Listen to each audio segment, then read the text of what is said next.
ಇವತ್ತು ಬೀದಿ ವ್ಯಾಪಾರಸ್ಥರ ಸಂಘದ ಅಧ್ಯಕ್ಷನಾಗಿ ನಾನು ಈ ರಂಜಾನ್ ಪವಿತ್ರ ತಿಂಗಳಿಗೆ ರೋಜೆ ಇದ್ದು ನಮ್ಮ ಅಲ್ಲಾಹನ ಕಡೆಯಿಂದ ಪ್ರಾರ್ಥನೆಯನ್ನು ಮಾಡುತ್ತೇನೆ. ಆದಷ್ಟು ಬೇಗ ನಮ್ಮ ಸಹಕಾರಿಗೆ ಮಂತ್ರಿ ಸ್ಥಾನ ಸಿಗಬೇಕು ಹಾಗೂ ಮುಂಬರುವ ದಿನದಲ್ಲಿ ಅವರು ನಮ್ಮ ಕರ್ನಾಟಕ ರಾಜ್ಯದ ಮುಖ್ಯಮಂತ್ರಿ ಆಗಬೇಕು ಅಂತ ಈ ಸಂದರ್ಭದಲ್ಲಿ ನಾನು ಹೇಳಕ್ಕೆ ಬಯಸ್ತೇನೆ. ನಮ್ಮ ಹೆಸರು ಮನ್ಸೂರಲ್ಲಿ ಭಾಗವಾನ್.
ಜೋಡಿಲಿ ಬರ್ತೈತಿ.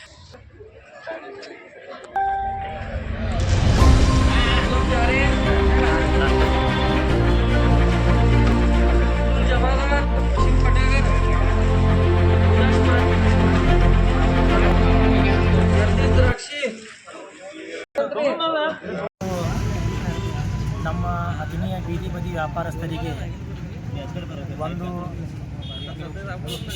ಹಬ್ಬದಂತಾಗಿದೆ. ಏಕೆಂದರೆ ಬೀದಿ ವ್ಯಾಪಾರಸ್ಥರಿಗೆ ಯಾರು ಪ್ರೀತಿಯಿಂದ ನೋಡೋದಾಗಲಿ ಅದು ಸೆಕೆಂಡರಿ. ಬೀದಿ ವ್ಯಾಪಾರಸ್ಥರ ಕಡೆ ಯಾರು ಲಕ್ಷನೂ ಕೊಡ್ತಾ ಇದ್ದಿಲ್ಲ. ಆದರೆ ನಮ್ಮ ಅಥಣಿ ಕ್ಷೇತ್ರದ ನಮ್ಮ ಜನಪ್ರಿಯ ಶಾಸಕರು ಲಕ್ಷ್ಮಣ ಸವದಿಯವರು ನಮ್ಮ ಬೀದಿ ವ್ಯಾಪಾರಸ್ಥರು ಬಿಸಿಲಿನಲ್ಲಿ ವ್ಯಾಪಾರ ಮಾಡುವುದನ್ನು ನೋಡಿ ಅವರಿಗೆ ನೆರಳು ಆಗುವಂಥ ಕೆಲಸವನ್ನು ಅವರನ್ನು ಇವತ್ತು ಮಾಡಿದ್ದಾರೆ. ನಾವು ಅನಿಸಿಕೆ ಮಾಡಿದ್ದೀವಿ. ಅದಕ್ಕಿಂತ ಹೆಚ್ಚಾಗಿ ನಮ್ಮ ಬೀದಿ ವ್ಯಾಪಾರಸ್ಥರಿಗೆ ಅವರು ಇವತ್ತು ಛತ್ರಿಯನ್ನು ವಿತರಣೆ ಮಾಡಿದ್ದಾರೆ. ಇದರಿಂದ ನಮ್ಮ ಬೀದಿ ವ್ಯಾಪಾರಸ್ಥರಿಗೆ ಬಹಳ ಅನುಕೂಲವಾಗುತ್ತದೆ. ಯಾಕಂದರೆ ಬಿಸಿಲಲ್ಲಿ ವ್ಯಾಪಾರ ಮಾಡೋಕ್ಕಿಂತ ಆಗೋಕ್ಕಿಂತ ನಮ್ಮ ವ್ಯಾಪಾರಸ್ಥರು ಕುಳಿತು ಅವರು ವ್ಯಾಪಾರ ಮಾಡಿದ್ದಾರೆ. ಆದ ಕಾರಣ ನಾನು ಇವತ್ತು ಬೀದಿ ವ್ಯಾಪಾರಸ್ಥರ ಸಂಘದ ಅಧ್ಯಕ್ಷನಾಗಿ ನಾನು ಈ ರಂಜಾನ್ ಪವಿತ್ರ ತಿಂಗಳಿಗೆ ರೋಜೆ ಇದ್ದು ನಮ್ಮ ಅಲ್ಲಾಹನ ಕಡೆಯಿಂದ ಪ್ರಾರ್ಥನೆಯನ್ನು ಮಾಡುತ್ತೇನೆ.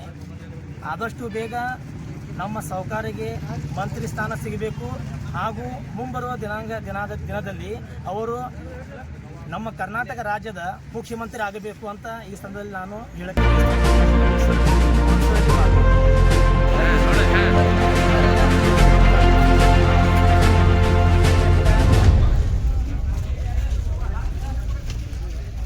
जरा चौड़े उधर